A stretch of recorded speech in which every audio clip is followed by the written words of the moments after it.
What happens when two outspoken women with decades of experience clash on live television over a topic that hits too close to home? The View has seen its share of heated moments, but nothing quite prepared the audience for what unfolded when Jane Fonda sat down at that table. Before we get into this explosive exchange, make sure you hit that subscribe button and drop a comment below telling us whose side you're on, because trust me, you're going to have an opinion about this one. Jane Fonda walked onto the View set with that confident stride she's known for, settling into the guest chair with a calm composure that suggested she was ready for anything. The panel greeted her warmly, and the conversation started pleasantly enough, touching on her latest activism work and her thoughts on the current state of Hollywood. But Joy Behar, never one to shy away from controversy, decided to steer the conversation in a direction that would prove to be a massive miscalculation. "Jane, I have to ask you something," Joy began, leaning forward with that signature smirk. "You've been very vocal about climate change, about political issues, about all these causes. But some people say that celebrities like yourself, who've lived in luxury for decades, don't really have the credibility to lecture regular Americans about sacrifice. What do you say to that?" The studio went quiet. The other hosts shifted uncomfortably in their seats. Jane's expression didn't change immediately,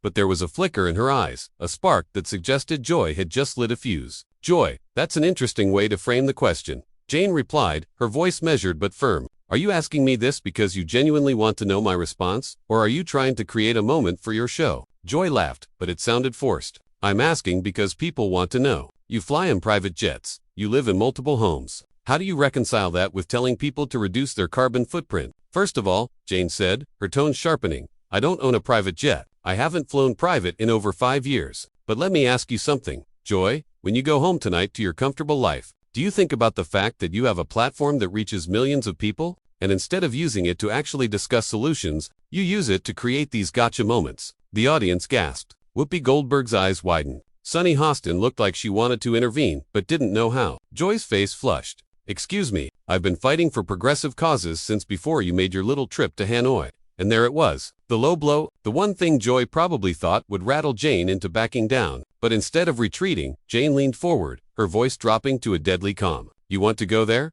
Really? After all these years, you want to bring that up as if it's some kind of trump card?" Jane's eyes locked onto Joy's. "That trip, which I've apologized for repeatedly, which I've explained the context of countless times, happened over 50 years ago. I was young, I made a mistake in judgment, and I've spent decades trying to make amends for it. But you, Joy, you sit here day after day, acting morally superior while contributing absolutely nothing of substance to the conversations that actually matter." Joy tried to interrupt. "Now wait, just a minute. No, you wait." Jane cut her off, her voice rising just enough to command the room. "You asked me a question, now you're going to hear my answer. Yes, I've had privilege. Yes, I've had wealth. But I've also put my money where my mouth is. I've been arrested for protesting climate inaction. I've funded organizations fighting for change. I've used my platform to amplify voices that don't get heard. What have you done besides make snide comments from behind this desk?" The studio audience was completely silent now. Some were nodding, others looked shocked. Joy's co-hosts seemed frozen, unsure whether to jump in or let this play out. Joy recovered slightly, her journalist instincts kicking in despite her obvious anger. "I've been a voice for liberal values for decades. I've interviewed presidents, activists, world leaders, and yet," Jane interrupted again, "when you have someone sitting right in front of you who's actually doing the work, you choose to attack them instead of having a real conversation. Do you know why? Because real conversations don't get clicks. Real conversations don't go viral. But this will, won't it? You can go home tonight and pat yourself on the back for creating a moment, while the rest of us actually try to create change." Joy's face was now bright red. She looked to Whoopi, perhaps hoping for backup, but Whoopi remained neutral, her expression unreadable. The tension at that table was palpable, the kind of discomfort that makes viewers lean closer to their screens. "You don't know what I do outside of this show," Joy said, her voice shaking slightly with anger. "You don't know what causes I support, what organizations I donate to. Then tell me," Jane challenged. "Tell everyone watching right now, what climate organizations do you support? What environmental causes have you championed?" "I'll wait." Joy opened her mouth, then closed it. The pause lasted just a few seconds, but on live television, it felt like an eternity. "I support plenty of causes," Joy finally said, but her voice lacked conviction. "I just don't feel the need to broadcast every charitable thing I do." Jane's laugh was sharp and humorless. "How convenient, you broadcast your opinions on everything else, but when it comes to actually backing up your words with actions, suddenly you're modest. That's not modesty, Joy, that's hypocrisy." The word hung in the air like a grenade. Whoopi finally stepped in, trying to defuse the situation. "Ladies, I think we're getting a little heated here. Maybe we should know." "Whoopi, let her finish," Joy said, her pride clearly wounded. If Jane has something to say, let her say it. I can handle it. Jane nodded slowly. You want me to finish? Fine. The problem with people like you, Joy, is that you think commentary is action. You think talking about problems is the same as solving them. You sit in this comfortable studio, making six figures, and you point fingers at everyone else for not doing enough. But when someone calls you out, when someone asks you to look in the mirror, you deflect. You attack. You bring up ancient history to try to discredit them instead of actually engaging with the substance of what they're saying. Sarah N. tried to interject, her voice gentle. I think what Joy was trying to say is that there's sometimes a perception gap between celebrities and regular people when it comes to these issues. Sarah, with all due respect, that's not what Joy was trying to say, Jane interrupted, though her tone was softer when addressing Sarah. Joy was trying to dismiss me. She was trying to score points, and honestly, I'm tired of it. I'm tired of women tearing each other down on television for ratings. I'm tired of surface-level conversations that go nowhere. I came on this show because I thought we could have a real discussion about the climate crisis, about what's at stake, about what we can actually do. Instead, I get ambushed with accusations about my lifestyle. Joy leaned back in her chair, arms crossed. Nobody ambushed you. I asked you a legitimate question that people have. Do they? Jane challenged. Do people really spend their time wondering about my carbon footprint, or is that just a talking point you use to avoid discussing the real issue? Because here's the truth, Joy, even if I were the biggest hypocrite in the world, even if I flew private every single day, that wouldn't change the fact that the planet is burning. That wouldn't change the fact that we're running out of time. That wouldn't change the fact that we need systemic change, not individual perfection. So you admit you're a hypocrite. Joy pounced on the words. Jane's eyes flashed with anger. That's exactly what I'm talking about. You're not listening. You're just waiting for your next gotcha moment. This is why people don't trust the media anymore. This is why real conversations don't happen. Because people like you are more interested in winning an argument than actually understanding the issue. The audience began to murmur, some in agreement, others in shock at how confrontational this had become. Sunny Hostin, who had been quiet throughout most of the exchange, finally spoke up. Jane, I think you're making some valid points, but I also think Joy's question resonates with a lot of people, Sunny said diplomatically. There is a disconnect sometimes between what celebrities advocate for and how they live their lives.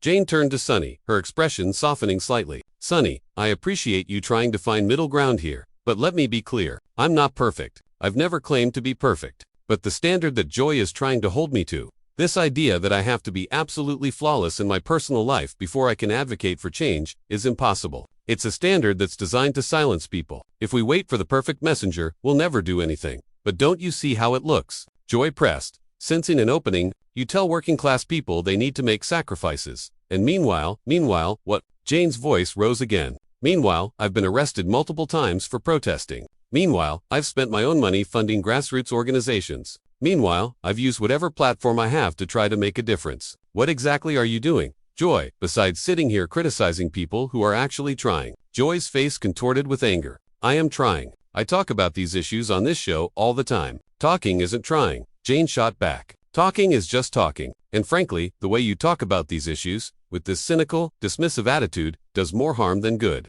You make people feel like nothing matters, like it's all just a joke, like we're all just hypocrites, so why bother? That's not activism, Joy. That's nihilism dressed up as comedy. The silence that followed was deafening. Joy looked like she'd been slapped. Alyssa Farah Griffin, the conservative voice at the table, looked almost impressed by Jane's directness. Whoopi was rubbing her temples, clearly wondering how to salvage this segment. You know what? Joy said, her voice tight. Maybe you should go back to making movies and leave the political commentary to people who actually know what they're doing. It was a desperate jab, and everyone knew it. Jane smiled, but there was no warmth in it. Joy, I've been politically active since before you had a career. I've made mistakes, I've learned from them, and I've kept fighting. Can you say the same? Or have you just gotten comfortable collecting a paycheck while pretending to care? The gasp from the audience was audible. Joy stood up from her chair, something that almost never happened during a taping. How dare you, Joy said, her voice shaking. How dare you question my commitment to these causes? You don't know anything about me. Jane remained seated, her composure unshaken. Then, enlighten me, Joy. Tell me about your commitment. Tell me about the last protest you attended, the last organization you volunteered with, the last time you did something that actually cost you something. Because from where I'm sitting, your commitment seems to begin and end with your opinions. Sit down, Joy, Whoopi said firmly, but Joy ignored her. You think you're better than me because you've been arrested. You think that makes you some kind of hero? Joy's voice was getting louder. Let me tell you something, Jane. Some of us have been fighting these fights without needing the publicity. Some of us have been doing the work without cameras following us around. Then where's the evidence? Jane asked calmly. I'm not trying to embarrass you, Joy. I'm genuinely asking. If you've been doing this work, show me. Tell the audience. Because right now, all I'm seeing is someone who talks a big game but can't back it up when challenged. Joy's hands were trembling. I don't have to prove anything to you.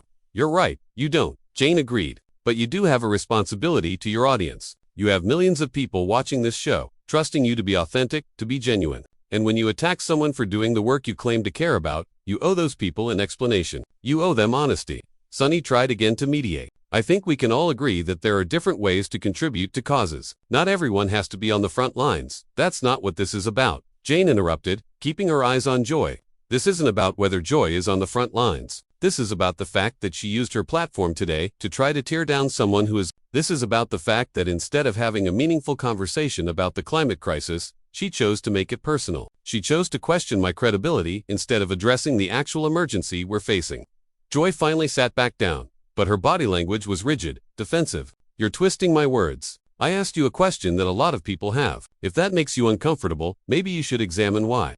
It doesn't make me uncomfortable, Jane said. It makes me disappointed, because you're smarter than this. Joy, you're better than this. And the fact that you're choosing this path, this route of cynicism and personal attacks, tells me that you've lost sight of what actually matters. Don't you dare psychoanalyze me, Joy snapped. You don't know me. You come on this show once every few years, when you have something to promote, and you think you can judge me. Jane's expression hardened. I'm judging your actions today, Joy. I'm judging the choice you made to attack rather than engage. And yes, I'm disappointed, because I expected more from someone with your experience and your platform.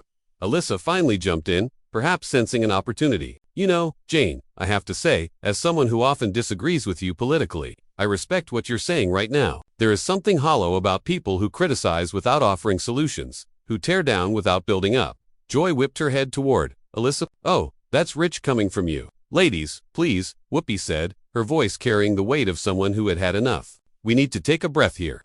But Jane wasn't done. Joy, I'm going to say something, and I need you to really hear me. I don't think you're a bad person. I don't even think you're wrong to question whether public figures practice what they preach. But the way you did it today, the tone you took, the assumptions you made, that wasn't journalism. That wasn't even good television. That was just mean. The word landed heavily. Joy's expression shifted from anger to something more complicated. Hurt, mixed with defiance. Mean, Joy repeated quietly. You think I'm mean? I think you were mean today. Yes, Jane clarified. And I think you're capable of better. That's why this is so frustrating. You have the skills, you have the platform, you have the audience. You could use all of that to actually move the conversation forward. Instead, you used it to try to score points off me. Why? What did that accomplish? Joy was quiet for a moment, and for the first time since the argument began, she seemed to be actually considering what Jane was saying. But then her defensiveness kicked back in. You know what your problem is, Jane, Joy said, her voice steadier now. You think you have all the answers. You think your way is the only way. But some of us are trying to reach people through humor,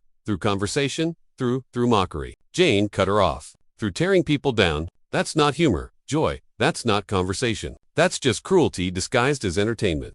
The audience was completely silent now, hanging on every word. Even the camera operators seemed frozen, not wanting to miss a single moment of this exchange. Sarah N., visibly uncomfortable, tried once more. I think maybe we're all saying the same thing in different ways. We all want to make a difference. We all care about these issues. Do we though? Jane turned to Sarah, her voice gentler but still pointed. Do we all care? Because caring means more than just saying the right things. Caring means action. Caring means sacrifice. Caring means being willing to have uncomfortable conversations without making them personal. Joy laughed bitterly. This entire conversation has been personal. Jane, you've made it personal. No, Jane said firmly. You made it personal when you questioned my credibility instead of engaging with my message. I'm just refusing to let that stand unchallenged. There's a difference.